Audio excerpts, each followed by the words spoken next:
Cuando mi propio hijo arrojó mi maleta bajo la lluvia y me gritó que no era más que un estorbo, algo dentro de mí murió esa noche. A los 72 años, me encontré temblando bajo un puente, viendo cómo la tormenta se llevaba el último fragmento de mi dignidad. Pero lo que Mateo y su esposa no sabían era que, mientras me desechaban como un objeto sin valor, el destino tejía una red de protección que los tomaría por sorpresa. La mujer que ellos subestimaron estaba a punto de convertirse en su peor pesadilla. Pero antes de continuar, asegúrate de estar suscrito al canal y escribe en los comentarios: ¿desde dónde estás viendo este video? Nos encanta saber hasta dónde llegan nuestras historias. La lluvia no daba tregua en esa noche fatídica. Parecía que el propio cielo lloraba de indignación por lo que me estaba pasando. Sentí el impacto de mi maleta al golpear contra el asfalto mojado, un sonido que quedaría grabado en mi memoria para siempre. Mateo se mantuvo en la puerta con los brazos cruzados, su rostro contraído en una expresión de desprecio que jamás olvidaré. No hicieron falta más palabras, su silencio gritaba todo lo que necesitaba entender. Ya no tenía lugar en su casa, ya no tenía lugar en su vida. Algo dentro de mí se negó a rogar. Con los dedos endurecidos por el reumatismo, tomé mi maleta ya empapada y comencé a caminar. Mis sandalias hacían un ruido húmedo con cada paso mientras me alejaba. Sin paraguas, sin un abrigo adecuado, solo un suéter fino que había estado tibio y acogedor solo 2 horas antes. El sonido de la puerta cerrándose detrás de mí resonó como una sentencia final. Curiosamente, no lloré esa noche. En cambio, caminé hasta que mis piernas cedieron, encontrando finalmente refugio bajo un paso elevado cercano. El concreto estaba frío y húmedo, pero al menos me protegía parcialmente de la lluvia implacable. Arrastré mi maleta empapada para usarla como un asiento improvisado y me recosté contra la pared fría. Los sonidos de los neumáticos salpicando en los charcos eran como una banda sonora para mi humillación. Me dolía el cuerpo, pero no tanto como el corazón. Mis articulaciones se sentían como papel mojado, frágiles y quebradizas, y mi corazón se sentía como cenizas. Algunas personas pasaron a mi lado, pero nadie me miró 2 veces. Para ellas, yo era solo otra anciana sin hogar en una ciudad que tenía muchas. Esta percepción fue lo que más me asustó. Ya no me sentía como yo misma. Era como si me hubiera vuelto invisible, desechable, solo un problema más para ser ignorado. La voz de Mateo resonaba en mi mente. La forma en que pronunció la palabra estorbo, como si yo fuera una tarea no deseada, un artículo inconveniente en una lista de pendientes. Como si los años en que lo crié, lo alimenté y lo amé nunca hubieran existido. Recordé las rodillas raspadas que besé para sanarlas, las noches sin dormir cuando estaba enfermo, las comidas que me salté para que él pudiera comer en tiempos difíciles. Y ahora, a sus ojos, yo era solo un peso para ser desechado. El viento se hacía más fuerte a medida que la noche avanzaba. Saqué una manta delgada que encontré en mi maleta, húmeda e inadecuada contra el frío, pero era todo lo que tenía. Mi cuerpo temblaba sin parar, no solo por el frío, sino por la vergüenza y la incredulidad. Tal vez algunos de ustedes conocen esa sensación devastadora, cuando las personas a las que les diste todo te miran como si no valieras nada. No dormí mucho esa noche. Escuché autos, sirenas distantes y el sonido de algo dentro de mí rompiéndose irreparablemente. Alrededor de las 3 de la mañana, la lluvia finalmente disminuyó. Estaba empezando a cabecear cuando escuché pasos que se acercaban. No eran apresurados ni pesados, sino medidos y decididos. Levanté la cabeza y por un momento pensé que estaba soñando. Viviana, mi hermana menor, estaba parada frente a mí. Su cabello estaba empapado, su maquillaje había desaparecido, pero me miraba como si nos estuviéramos encontrando después de una eternidad. En cierto modo, era verdad. No habíamos hablado mucho después de que se mudó a Cancún. La vida nos separó. Complicaciones familiares, pequeños resentimientos que crecieron con el tiempo y el silencio. Pero allí estaba ella, como un milagro envuelto en un abrigo empapado y furia silenciosa. Inicialmente no dijo nada. Simplemente se arrodilló a mi lado, me apartó el cabello mojado de la cara y puso su mano sobre la mía. Ese fue el primer toque verdaderamente humano que sentí en semanas, tal vez meses. Me ayudó a levantarme sin decir una palabra.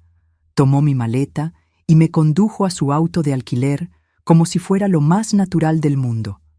Sentada en su auto, con el calefactor al máximo y una manta sobre mis hombros, intenté no derrumbarme. Me entregó un termo con té todavía caliente, con aroma a miel y menta. Le di un sorbo y sentí el primer atisbo de seguridad desde que fui expulsada de la casa de Mateo. No hablamos hasta que llegamos a la carretera principal. «¿Vienes conmigo?», dijo simplemente. Asentí, no porque estuviera de acuerdo, sino porque no podía imaginar ir a ningún otro lugar. No preguntó qué había pasado. No lo necesitaba. Creo que vio todo en mi cara, en la forma en que sostenía la taza de té con ambas manos, como si fuera lo único que me mantenía anclada a este mundo. La carretera se extendía ante nosotros, larga y silenciosa. Cada pocos kilómetros miraba a Viviana. Los mismos ojos decididos, la misma postura erguida que recordaba desde nuestra infancia. Viviana siempre fue fuego donde yo era agua. Se encendía cuando la gente la lastimaba. Yo me contenía. Yo sobrevivía. Pero esa noche comencé a preguntarme si solo sobrevivir sería suficiente. Cuando llegamos a un motel en las afueras de Puebla, me entregó la llave de una habitación y una bolsa con ropa limpia. Tomé una ducha caliente, la primera en días, frotándome para quitar la lluvia, la suciedad y la humillación de mi piel. Miré mi reflejo en el espejo hasta que el vapor lo empañó por completo. Luego, dormí, no profundamente, no en paz, pero al menos en una cama. A la mañana siguiente, cuando me dijo que iríamos a la Ciudad de México, no pregunté por qué. Simplemente la seguí, porque algo dentro de mí había cambiado.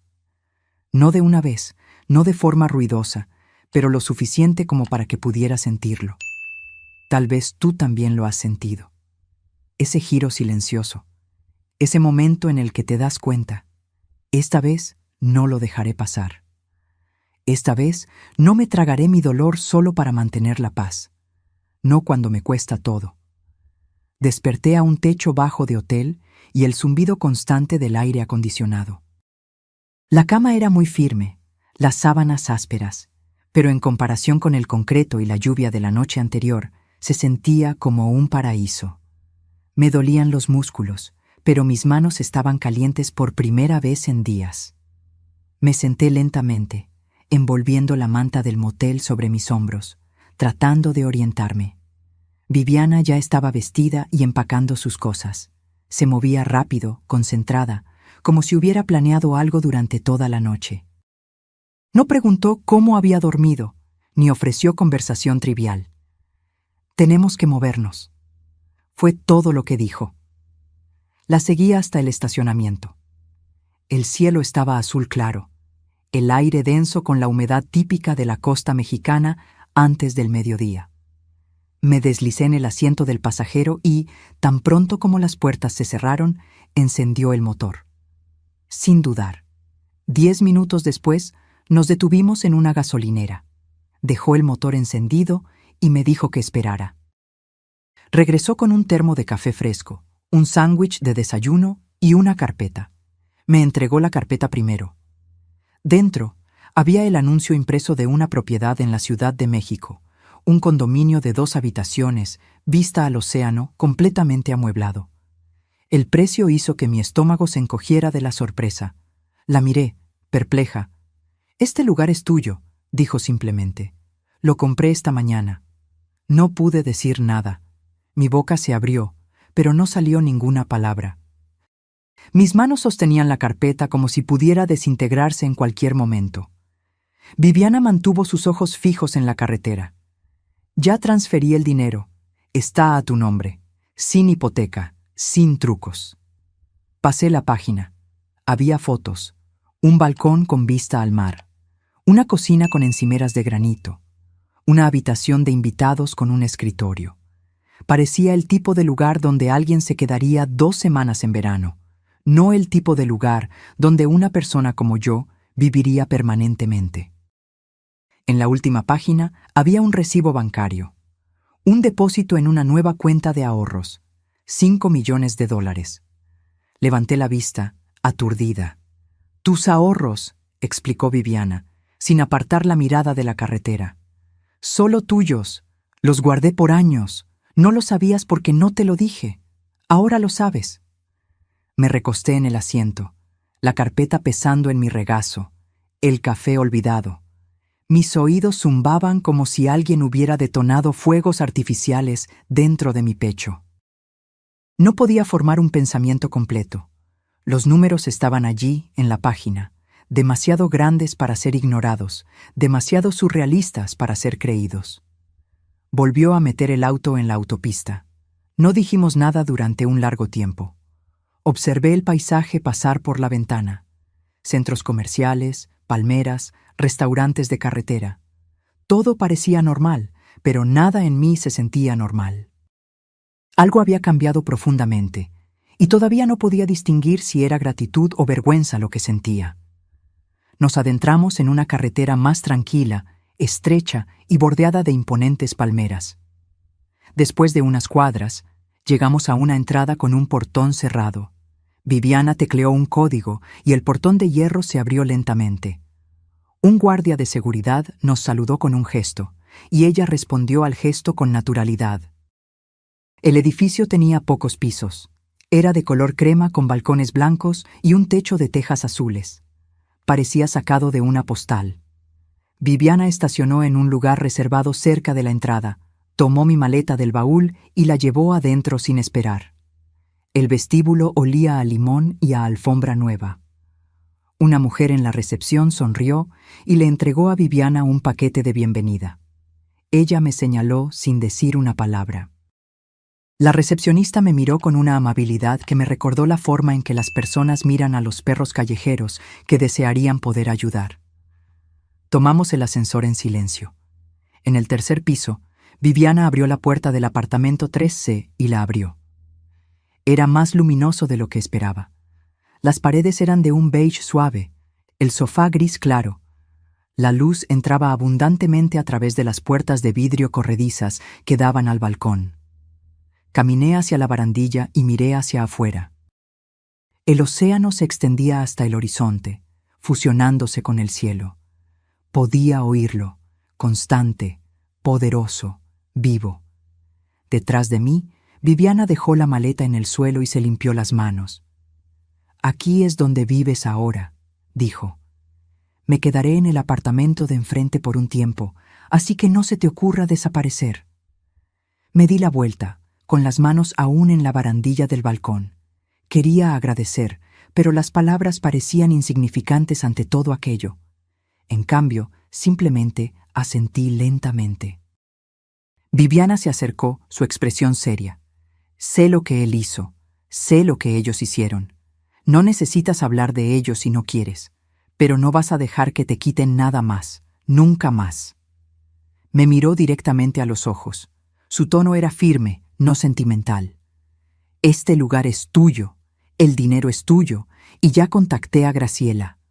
Eso captó mi atención. Graciela Holanda, la amiga abogada de Viviana de la universidad.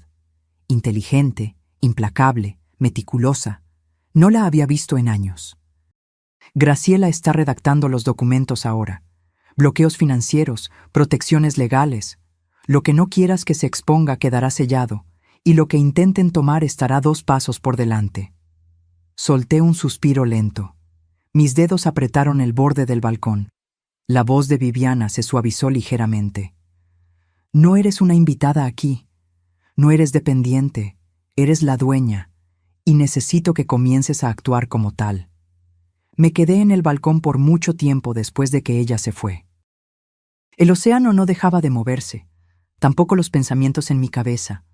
Mateo pensó que me había enterrado, que me pudriría silenciosamente en algún rincón de un albergue para personas sin hogar. Pensó que la vergüenza me mantendría en silencio. No tenía idea de que estaba a punto de recuperar todo lo que él trató de quitarme. 3 días después de la mudanza, Viviana organizó una pequeña reunión de bienvenida en el salón de fiestas de la planta baja. No preguntó si yo quería una. Simplemente me envió un mensaje con la hora y me dijo que me pusiera algo azul. Ella ya había comprado 2 nuevos atuendos para mí y los había colgado en el armario. Elegí el de mangas largas, una tela ligera que no llamaba la atención, pero me hacía sentir yo misma de nuevo. Llegué unos minutos antes de las 6. El ambiente estaba suavemente iluminado, con bocadillos dispuestos en platos blancos y la vista del océano a través de una hilera de ventanas de vidrio. Cerca de una docena de personas estaban presentes, principalmente otros residentes del edificio, parejas jubiladas, algunas viudas, un señor que me recordó a mi difunto esposo, aunque más delgado y con una barbilla más afilada. No registré la mayoría de los nombres, pero reconocí su calidez, del tipo que no pide demasiado pronto. Viviana se aseguró de mantenerme cerca. Me presentó con suficientes detalles para ser educada, nunca entrando en nada personal. Nunca mencionó lo que había sucedido. Nunca mencionó a Mateo. Solo le dijo a la gente que yo había venido a la Ciudad de México para un nuevo comienzo. Estaba cerca de la ventana, observando la luz desaparecer sobre el agua, cuando el guardia de seguridad del edificio entró por la puerta lateral. Hizo una ronda lenta por el salón. Luego se detuvo cuando me vio. 3C. Está al frente del de la señorita Viviana, ¿verdad?, preguntó, señalando el número de apartamento en mi etiqueta de nombre. Confirmé con un asentimiento.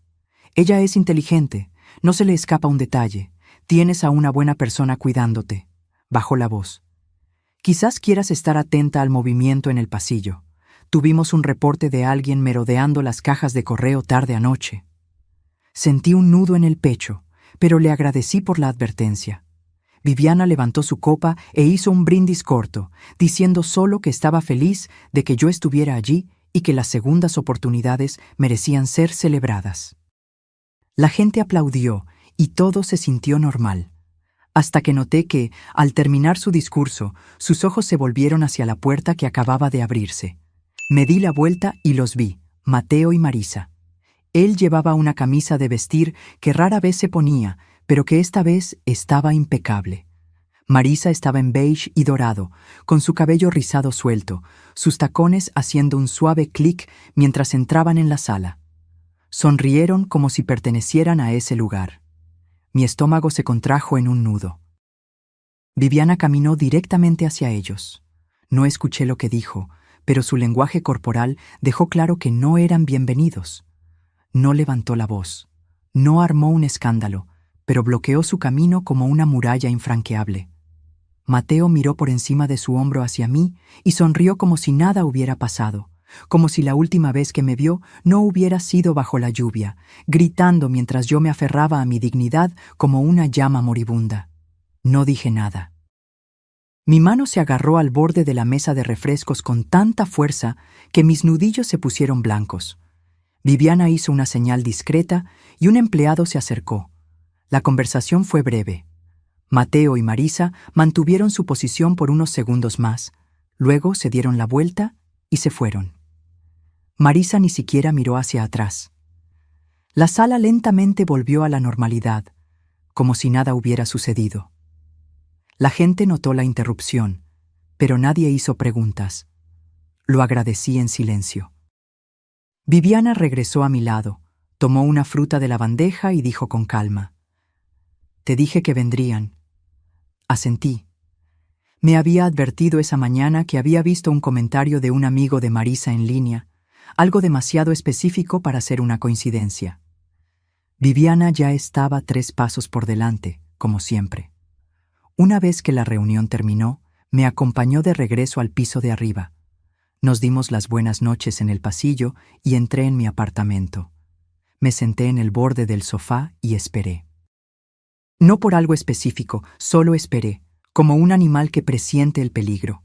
No habían venido a disculparse o a explicar. Vinieron a ver qué más podían conseguir. Pero ahora lo sabían. No estaba donde me dejaron. Ya no era la mujer que había salido a la tormenta con su maleta empapada. Estaba refugiada, protegida y ya no sola. Aún así, no me sentía lo suficientemente segura como para relajarme. Entonces, hice algo que no había hecho en años. Abrí el cajón lateral del armario del pasillo y saqué un nuevo cuaderno que Viviana me había dado. Hice clic en un bolígrafo y escribí una frase en la parte superior de la página.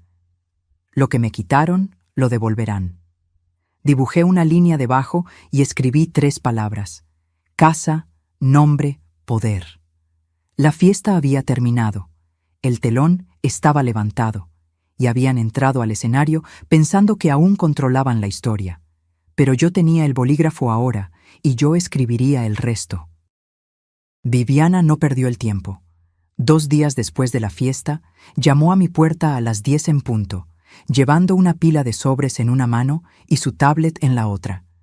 Su cabello estaba recogido en un moño austero, y su expresión me dijo que habíamos pasado la fase de las amabilidades.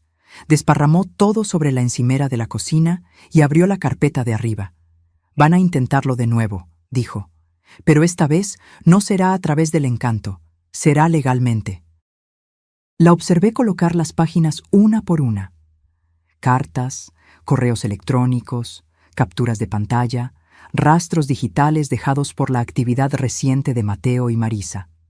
Viviana había contratado discretamente a un investigador privado para monitorear cualquier movimiento financiero o legal que involucrara mi nombre. Lo que descubrió fue sutil, pero inconfundible. Mateo había contactado a un pequeño bufete de abogados en otro estado, preguntando sobre transferencias de poder notarial y autorizaciones de cuidado para ancianos.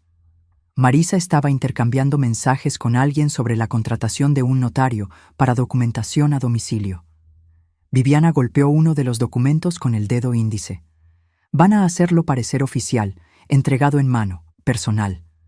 Creen que eres lo suficientemente amable como para firmar algo si vienen llorando. Me miró fijamente. Necesito que hagas exactamente lo que te diga. No discutí, no porque tuviera miedo, sino porque ahora comprendía algo que no había aceptado por completo antes. No se trataba de malentendidos o distancia emocional. Se trataba de control. Mateo y Marisa no querían ayudarme. Querían lo que creían que ya no merecía gestionar por mi cuenta. Esa tarde invitamos a algunos vecinos a tomar café. Nada formal, solo una reunión casual con bandejas de frutas y dulces. Suficientes personas para crear un ambiente social sin levantar sospechas. Viviana instruyó al portero que dejara subir a Mateo y Marisa si aparecían. Ella no los invitó, pero se aseguró de que alguien les informara. Luego, colocó un dispositivo de grabación debajo de la mesa lateral cerca del sofá y se sentó como si solo estuviéramos esperando a que cambiara el clima. Tomó menos de 20 minutos. Mateo llamó a la puerta. Abrí sin dudar. Él sonrió como si fuéramos viejos amigos reencontrándose. Marisa estaba detrás de él, sosteniendo una pequeña bolsa de regalo con papel de seda dorado saliendo por la abertura. Llevaba puesto un rosa claro y perlas. Lo habían ensayado meticulosamente. Mateo entró primero, con saludos efusivos y bromas sobre que estaban de paso. Marisa puso la bolsa en la mesa y sacó una lata de galletas caseras. Agradecí sin emoción. Viviana observaba en silencio desde su silla. Después de 5 minutos de conversación superficial, Mateo se inclinó hacia adelante, con las manos cruzadas. «Traje algo para que le eches un vistazo», dijo. Sacó una carpeta de su maletín y extrajo un documento grapado. La primera página tenía letras en negrita en la parte superior. Acuerdo de bienestar y propiedad familiar. Viviana echó un rápido vistazo al título y cruzó las piernas. Mateo deslizó los papeles por la mesa hacia mí. Solo algo para facilitar las cosas, para que podamos ayudar, coordinar asuntos médicos, facilitar el proceso en caso de que surja algo urgente. Sonrió de nuevo. Una sonrisa demasiado larga, demasiado forzada. Tomé la primera página y leí en silencio. El documento tenía 6 páginas. En el medio había un párrafo etiquetado como Autorización de poder temporal, seguido de otro titulado Cláusula de supervisión financiera. El lenguaje era cuidadoso, no abiertamente depredador, pero le daba a Mateo acceso total para actuar en mi nombre con respecto a decisiones médicas y financieras. También lo autorizaba a abrir y gestionar cuentas bancarias con acceso conjunto. Puse el papel en la mesa sin decir una palabra. Viviana se levantó, caminó hacia la cocina, tomó una segunda carpeta y regresó. De ella sacó un documento casi idéntico, pero este tenía una línea roja marcada en el medio. Esta es una copia de la versión que redactaste la semana pasada con ese asistente legal en la CMI, le dijo a Mateo. El correo electrónico original tiene una marca de tiempo. El lenguaje es palabra por palabra el mismo. El rostro de Mateo se congeló. Marisa permaneció en silencio, su máscara de dulzura comenzando a resquebrajarse. Viviana se volvió hacia mí. Adelante, pregúntales para qué es realmente esto. No necesité hacerlo. El silencio lo reveló todo. Viviana abrió la aplicación de grabación en su tablet y la dejó visible. Luego elevó la voz lo suficiente para que los vecinos pudieran escuchar. Quiero que todos sepan que este documento fue diseñado para quitarle los derechos financieros a Elvira bajo el pretexto de la asistencia. Esto es a lo que se parece la manipulación familiar. Mateo se levantó rápidamente. «No entiendes lo que estamos tratando de hacer», protestó. Marisa lo agarró del brazo con fuerza. Viviana se mantuvo absolutamente tranquila. «No, lo entiendo exactamente, y el Estado de Guadalajara también, y el Consejo de Ética, y la comunidad que están tratando de impresionar con lágrimas falsas y galletas». La voz de Mateo flaqueó. «Estás armando un escándalo». Viviana se rió una vez, un sonido cortante. «¿Escándalo? No, esto es claridad». Se volvió hacia mí y asintió. Caminé hacia la mesa, tomé el contrato que trajeron y lo rompí por la mitad lentamente, manteniendo contacto visual con mi hijo. La sala se quedó en un silencio absoluto. Los vecinos dejaron de hablar. Mateo me miró con algo que no había visto en sus ojos en años. Miedo. No grité, no maldije. Simplemente levanté las páginas rotas y dije: «Esto es lo que sucede cuando confundes el silencio con la debilidad». Viviana hizo un gesto hacia la puerta. Mateo y Marisa se fueron, esta vez sin mirar atrás. Me senté lentamente, mis manos aún calientes por el papel. Viviana me trajo un vaso de agua. Los vecinos murmuraron, luego se disculparon educadamente y se marcharon. Cuando la sala estuvo vacía, Viviana habló en voz baja. «Van a intentar otra cosa», asentí. Yo también lo sabía. Pero lo que ellos no sabían era que ahora estábamos a la cabeza, y yo no solo estaba manteniendo la línea. Estaba lista para recuperar todo, pieza por pieza, nombre por nombre.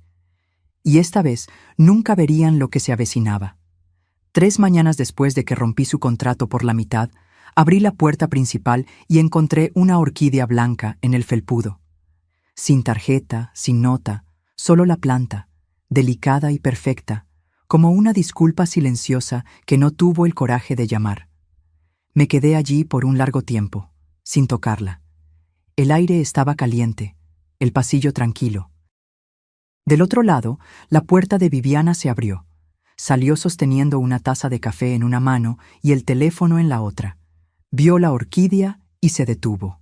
«Están cambiando de táctica», dijo, sin siquiera parpadear. Asentí una vez y dejé la planta donde estaba. Volví adentro, cerré la puerta con llave y me entregué al silencio. Sabía lo que significaba esa orquídea. No era una disculpa, era una sonda. Esa noche vinieron de nuevo, esta vez no juntos. Mateo apareció alrededor de las 6, usando una camisa polo azul que recordaba haberle comprado para una entrevista de trabajo que nunca funcionó. Su sonrisa estaba más contenida de lo normal. Llevaba una pequeña bolsa de papel del restaurante italiano de la calle principal. Dijo que imaginó que aún no había cenado. No abrí la puerta mosquitera. Se quedó allí por un rato, diciendo que me veía bien, preguntando si me gustaba el vecindario, afirmando que él y Marisa habían estado hablando, que se sentían terribles por cómo las cosas habían escalado. Dijo que me extrañaba. No dije nada. Eventualmente, dejó la bolsa en el banco cerca de la pared y se fue. Observé su partida sin moverme. A la mañana siguiente fue el turno de Marisa. Apareció poco antes del mediodía con una bolsa de compras y un libro debajo del brazo. Su tono era más ligero, casi casual, como si fuera algo que ella siempre hacía. No mencionó el contrato roto, no mencionó la fiesta, solo dijo que quería pasar a verme, tal vez ayudar con las tareas del hogar, cocinar algo si yo estaba cansada. Solía llamarme por mi primer nombre. Ese día me llamó mamá. La observé por la mirilla hasta que se dio por vencida y se fue. Se llevó las compras con ella, dejó el libro. Una semana transcurrió así. Uno venía, luego el otro, a veces con comida, a veces con flores. Una vez, dejaron una foto enmarcada de Mateo de niño, sosteniendo una caña de pescar a mi lado en un muelle. Un recuerdo que pensaron que podría usarse como un arma emocional. Yo no respondía, pero observaba y grababa todo. Viviana me dio un pequeño dispositivo no más grande que la llave de un auto. Se quedaba cerca de la puerta, siempre encendido cuando alguien se acercaba. No lo usé para atraparlos diciendo algo explícitamente criminal. Lo usé para registrar el tono, las vacilaciones, los patrones, porque sus palabras no eran sobre la reparación, eran sobre el acceso. Cada conversación giraba en torno a la comodidad, la preocupación y, eventualmente, la logística, las cuentas, la planificación del final de la vida. El lenguaje de los ladrones que fingen ser cuidadores. Viviana recogió las grabaciones y las compartió con Graciela. La abogada no dijo mucho inicialmente, solo escuchó, tomó notas, preguntó sobre correspondencia, correos electrónicos, llamadas. Entonces descubrió algo alarmante. Mateo había solicitado un cambio de dirección para la correspondencia de mi banco. Lo había hecho en línea usando un número de teléfono antiguo que estuvo vinculado a mi nombre hace años. Graciela lo encontró a través de una verificación informal que solicitó a un contacto bancario. Aún no se había procesado, pero era una clara señal de alerta. Viviana cambió las cerraduras de los buzones al día siguiente. La noche siguiente, la alarma de incendios en mi pasillo se disparó alrededor de las 2 de la mañana. No había incendio, solo una palanca tirada. Ramírez, el guardia nocturno, revisó la cámara de seguridad y captó una figura borrosa pasando por el pasillo de servicio 20 minutos antes. No podía ver la cara, pero podía distinguir la chaqueta, la misma que Mateo usó en la fiesta. Le pedí a Viviana que llamara a Graciela de nuevo. Ella trajo una computadora portátil al día siguiente y me guió en la configuración de alertas digitales seguras. Cualquier intento de acceso a mis cuentas. Cualquier inicio de sesión desde un dispositivo no reconocido. Cualquier solicitud de archivo vinculada a mi nombre. Acepté todas las medidas. Le pregunté si creía que se habían rendido. Ella no respondió de inmediato. «Van a intentar la puerta trasera ahora», dijo finalmente. Pregunté qué significaba eso. «Van a intentarlo legalmente de nuevo, pero no directamente. Van a encontrar a alguien que lo haga por ellos, un notario, un testigo móvil, un asesor financiero que no conoce la historia completa». 2 días después, un hombre con pantalones de vestir y camisa con cuello llamó a mi puerta. Dijo que representaba a un grupo de planificación para ancianos. Afirmó que mi familia había solicitado una revisión rápida de mi plan patrimonial solo para asegurarse de que todo estuviera en orden. Sonrió como si fuera perfectamente normal que las mujeres de 70 y tantos años recibieran visitas sorpresa de extraños bien vestidos sosteniendo carpetas y documentos gubernamentales. Le informé que ya tenía un equipo legal y cerré la puerta. Se fue rápidamente. Graciela presentó una queja formal a la mañana siguiente en la Oficina Estatal de Tutela Profesional de Guadalajara. Nada dramático, solo lo suficiente para crear un registro, un rastro documentado. Sabía lo que estaba pasando. Estaban tratando de hacerme parecer inestable, desorganizada, vulnerable. Porque si no podían hacerme firmar voluntariamente, intentarían probar que no tenía la capacidad para manejar mis propios asuntos. Esa noche, me senté en la mesa de mi cocina y volví a leer el título de propiedad del apartamento. Pasé los dedos sobre el sello en relieve. Susurré mi nombre en voz alta, no por drama, sino por claridad. Luego guardé el documento en su carpeta, cerré el cajón y lo bloqueé. El timbre volvió a sonar más tarde esa semana. Esta vez, Mateo trajo vino. Marisa esperaba cerca del ascensor. Él no pidió entrar. Pidió que habláramos. Dijo que las cosas habían sido difíciles. Dijo que la familia debería permanecer unida. Dijo que tal vez podríamos hablar sobre algunas cosas prácticas. No abrí la puerta por completo. Solo hablé por la rendija. No regreses. Su voz flaqueó, no de tristeza, sino de ira disfrazada de confusión. No respondí. Esperé. Se fue. Volví a la cocina, me senté e hice una lista. 3 columnas. Lo que intentaron, lo que falló, lo que nunca sería perdonado. Ya no me estaba defendiendo. Estaba documentando, preparando. La tormenta había pasado, pero el daño que dejó serviría como prueba, y yo sería la única en llevarla adelante, pieza por pieza, hasta que no les quedara nada que reclamar. Cuando llegó el sobre, vino en un paquete blanco simple, sin dirección del remitente, sin sello postal, solo deslizado por debajo de mi puerta como una amenaza silenciosa. Lo encontré temprano en la mañana mientras preparaba té, todavía medio dormida, mis sandalias arrastrando en el suelo frío. Al principio pensé que podría ser otra carta de disculpa o una tarjeta de una de las señoras del club de lectura, pero el peso me dijo otra cosa. No era suave, no era personal, era rígido, pesado por dentro. No era una carta. Eran 6 páginas impresas, grapadas, cada página llena de lenguaje legal, diseñado para confundir, para intimidar. Habían contratado a un abogado, o al menos querían que yo lo pensara.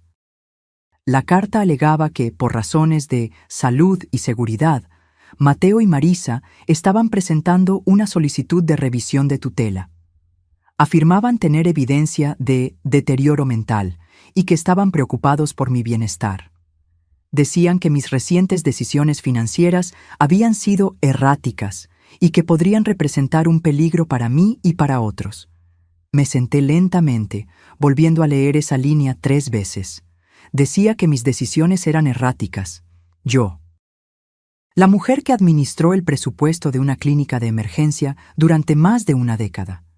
La que se ocupó de facturas y disputas con proveedores mientras mi marido trabajaba por las noches.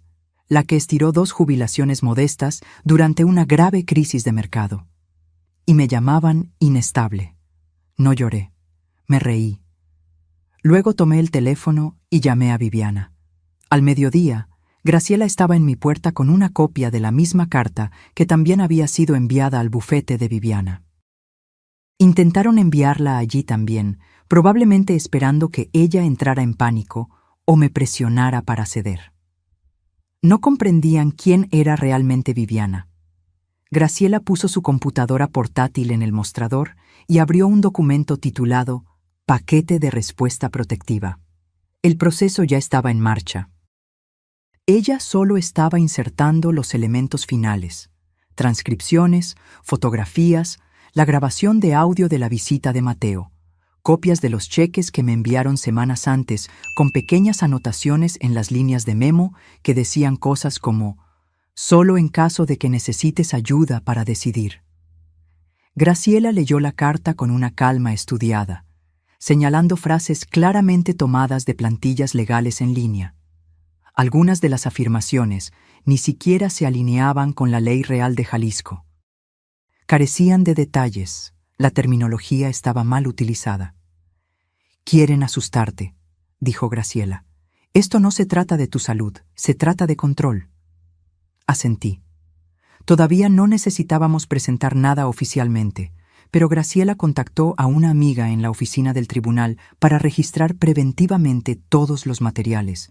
Si surgía algo formal, estaríamos preparadas. Al final del día, Viviana había enviado una respuesta formal, redactada como una cuchilla envuelta en terciopelo, cálida pero firme, el tipo de carta que no solo refuta. Ella advertía. Entonces hice algo que no había planeado. Llamé a mi médico, no porque estuviera preocupada, sino porque quería registros oficiales. Programé un examen cognitivo completo y un panel de bienestar, programado para esa misma semana. Los pasé todos con creces. Presión arterial estable, reflejos firmes, memoria aguda, velocidad de procesamiento incluso más rápida que la de la mayoría de las personas con la mitad de mi edad. 2 días después, los resultados estaban en una carpeta en las manos de Graciela. Le pedí que hiciera 3 copias. Le envié una a Mateo. Sin nota, solo el informe. Pasó una semana, luego 2. Sin llamadas, sin visitas, sin cartas deslizadas debajo de mi puerta.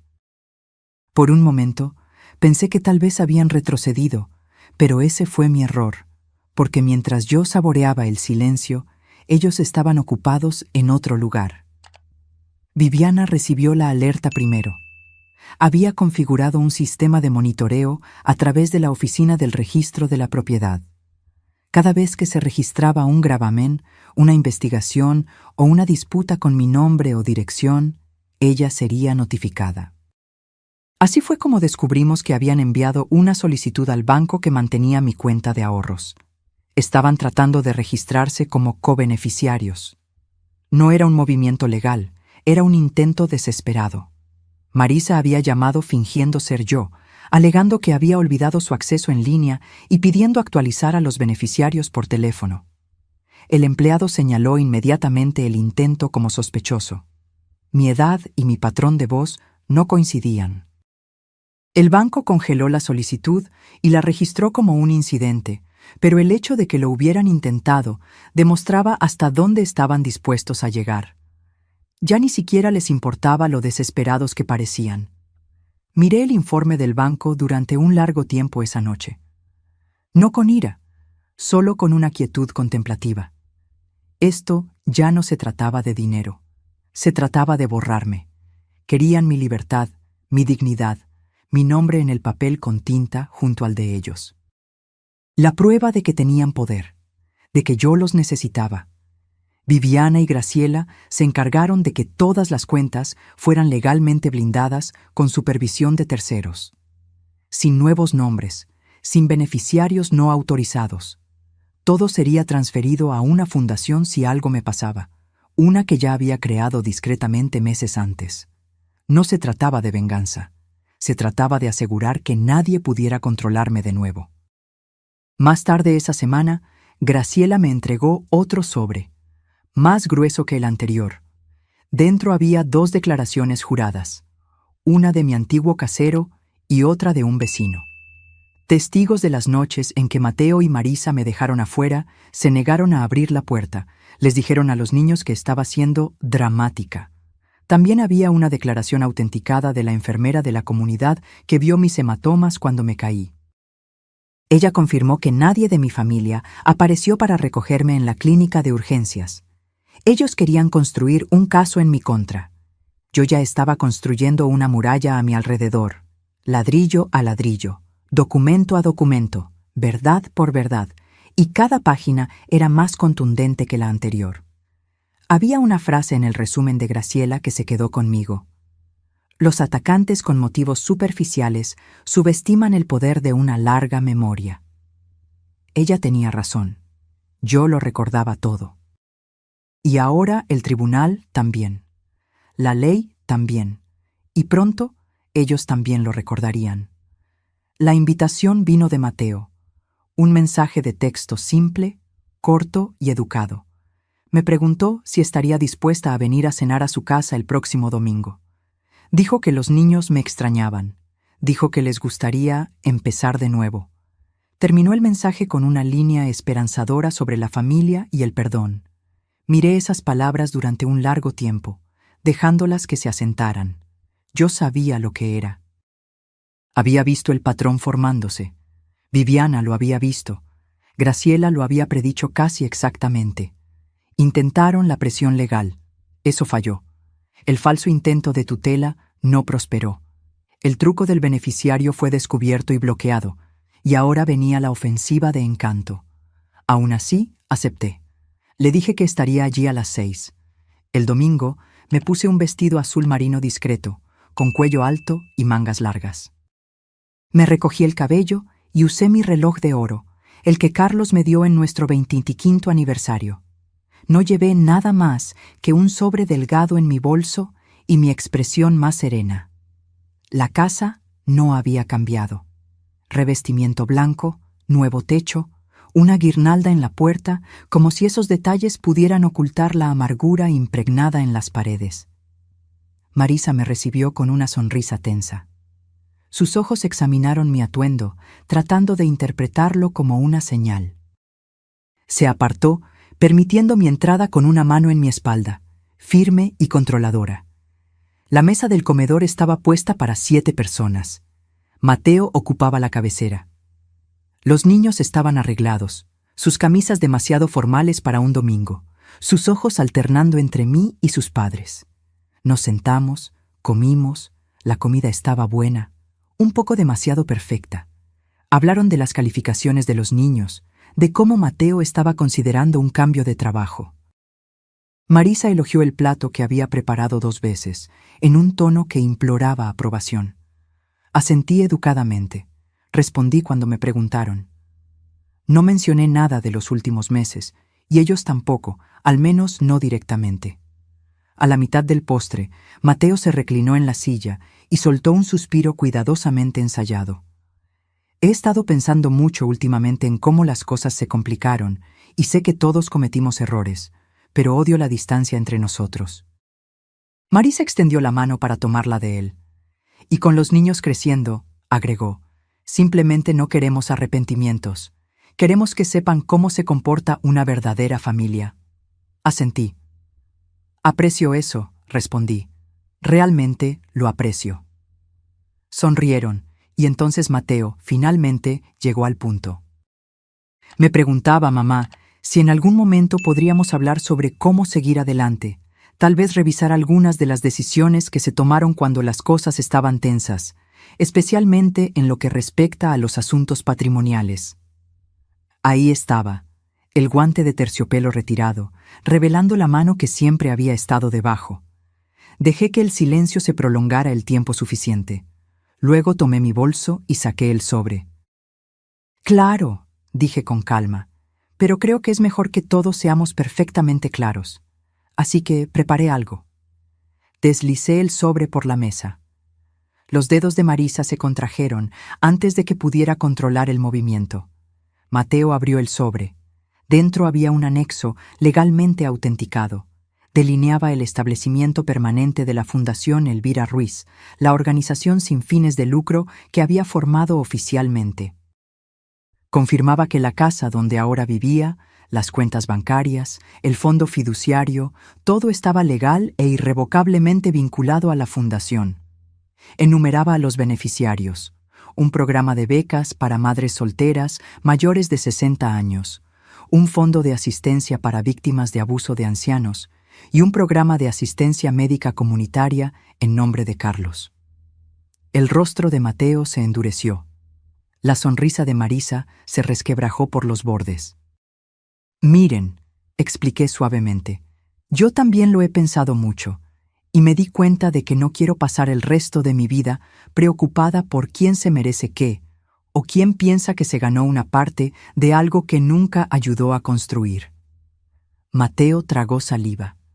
Pude ver el calor creciendo detrás de sus ojos. Se estaba conteniendo, tratando de mantener la compostura. No los estoy cortando por completo, agregué, pero estoy eligiendo paz, claridad y protección. Nadie dijo nada.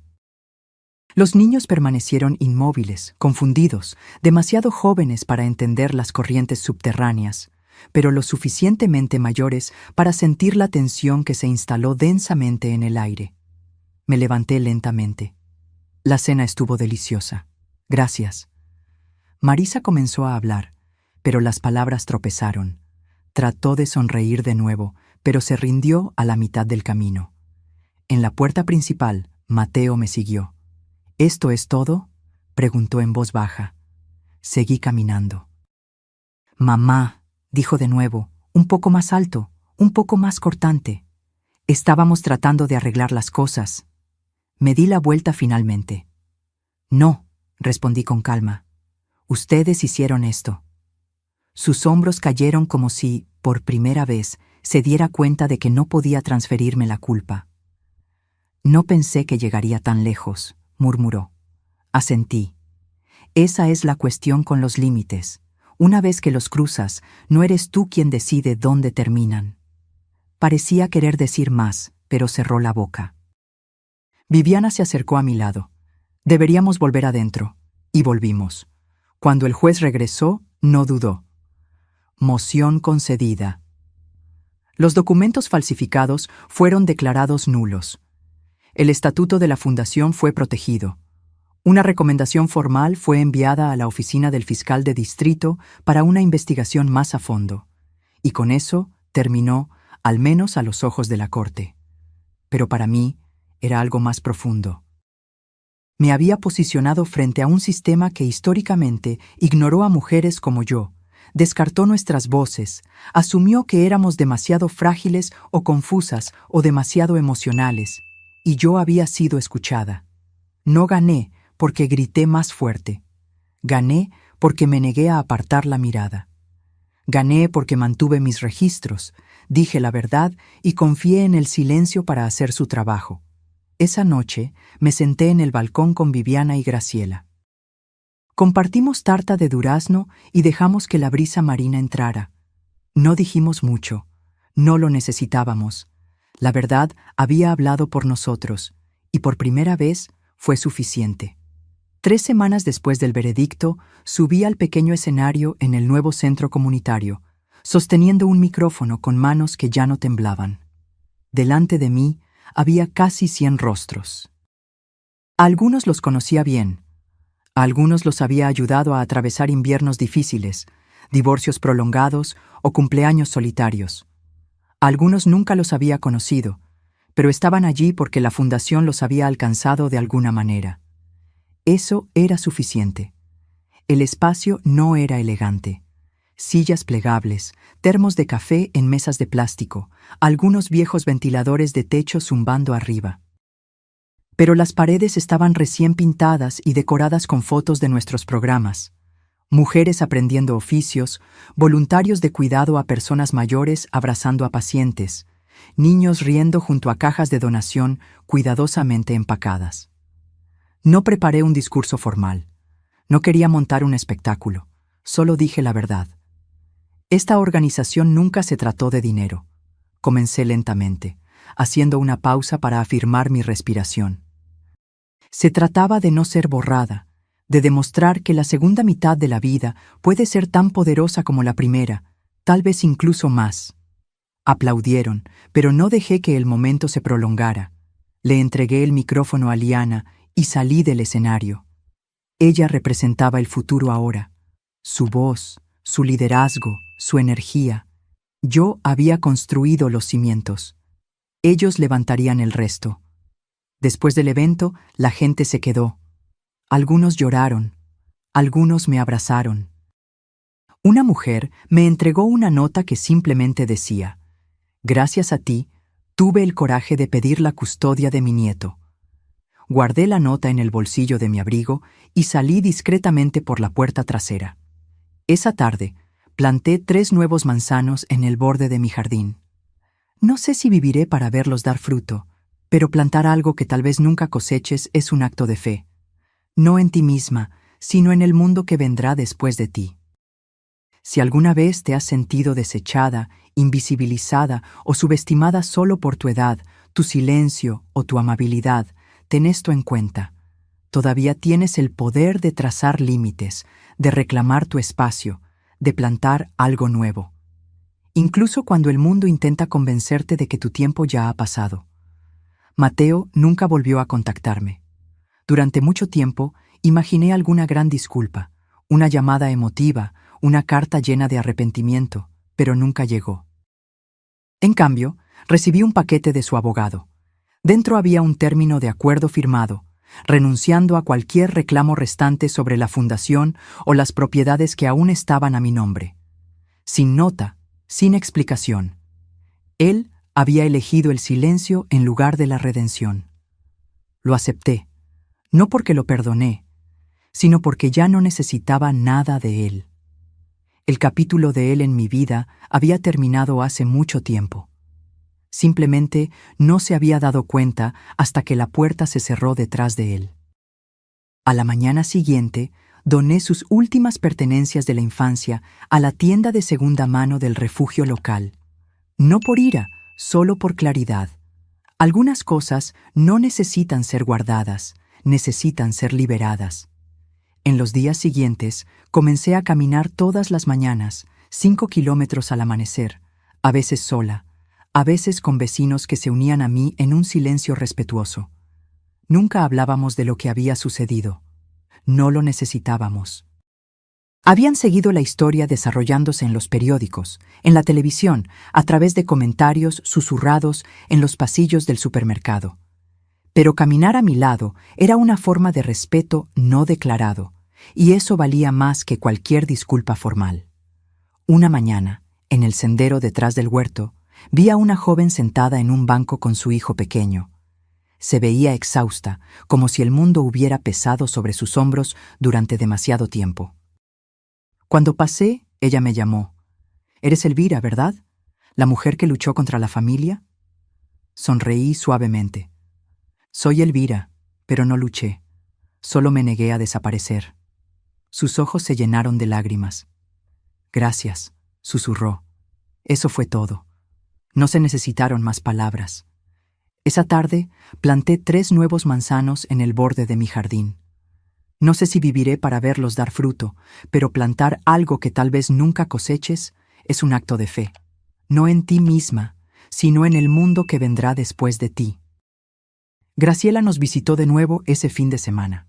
Tomamos té, nos reímos de un segmento de noticias que había pronunciado mal su nombre y hablamos de organizar un taller de escritura para mujeres jubiladas la próxima primavera. «Las historias», dijo, «son lo último que no pueden robar». Cuando ella se fue, me quedé en la ventana observando el viento mover las hojas de los árboles. El tipo de viento que no derriba las cosas, sino que les recuerda que pueden mantenerse en pie. El golpe en la puerta llegó 3 meses después del veredicto. Abrí sin dudar. Olivia, la hermana de Marisa, estaba parada allí, luciendo más pequeña de lo que recordaba. «Se están divorciando», dijo sin preámbulo. No respondí. «Mateo está viviendo en un apartamento cerca del centro. Volvió a dar clases. Marisa está vendiendo la casa». Asentí, esperando que llegara al punto. Olivia parecía insegura, jugueteando con la correa de su bolso. «Los chicos preguntan por ti», dijo finalmente. «Pensé que te gustaría saberlo». Le agradecí por la información y le ofrecí un café. Ella se negó educadamente. «Tenías razón, ¿sabes?», dijo mientras se daba la vuelta para irse. «Sobre todo». Cerré la puerta suavemente detrás de ella. No se trataba de tener razón. Nunca se trató de eso. 3 semanas después, recibí una postal. Sin remitente, solo mi dirección. En el reverso, una sola línea escrita con letra masculina. «Ahora lo entiendo». Guardé la tarjeta en un cajón. No por sentimentalismo, sino como un recordatorio. Las batallas más importantes no terminan con trompetas y fanfarrias. Terminan en silencio, en reconocimiento, en cambios sutiles que tardan años en manifestarse por completo. Hoy, la Fundación Elvira Ruiz atiende a más de 500 mujeres al año. Tenemos 3 sucursales y un programa de mentoría que conecta a mujeres mayores de 60 años con jóvenes estudiantes. recibimos una pequeña subvención del gobierno municipal. Conseguimos suficientes donaciones para comprar un edificio modesto en el centro de la ciudad. Algunas mañanas, cuando el sol aún está bajo y la playa está casi vacía, camino hasta la orilla del agua y recuerdo esa noche bajo el puente, empapada por la lluvia, invisible para el mundo. Recuerdo a la mujer que era, temblando de frío y vergüenza. Y luego miro a la mujer en la que me he convertido. Ya no soy invisible, ya no estoy en silencio cuando importa. Ya no finjo que el amor debe significar el borrado. El agua aún lava la arena, constante, implacable. Las olas aún vienen, aún se van. Pero ahora, cuando vuelvo a casa, no reviso las cerraduras 2 veces. No me preocupo por lo que me puedan robar, porque he descubierto que, a los 72 años, he aprendido algo que desearía haber sabido a los 20. La verdadera dignidad no es algo que los demás puedan quitarte. Es algo que recuperas, centímetro a centímetro, cuando finalmente decides ponerte de pie.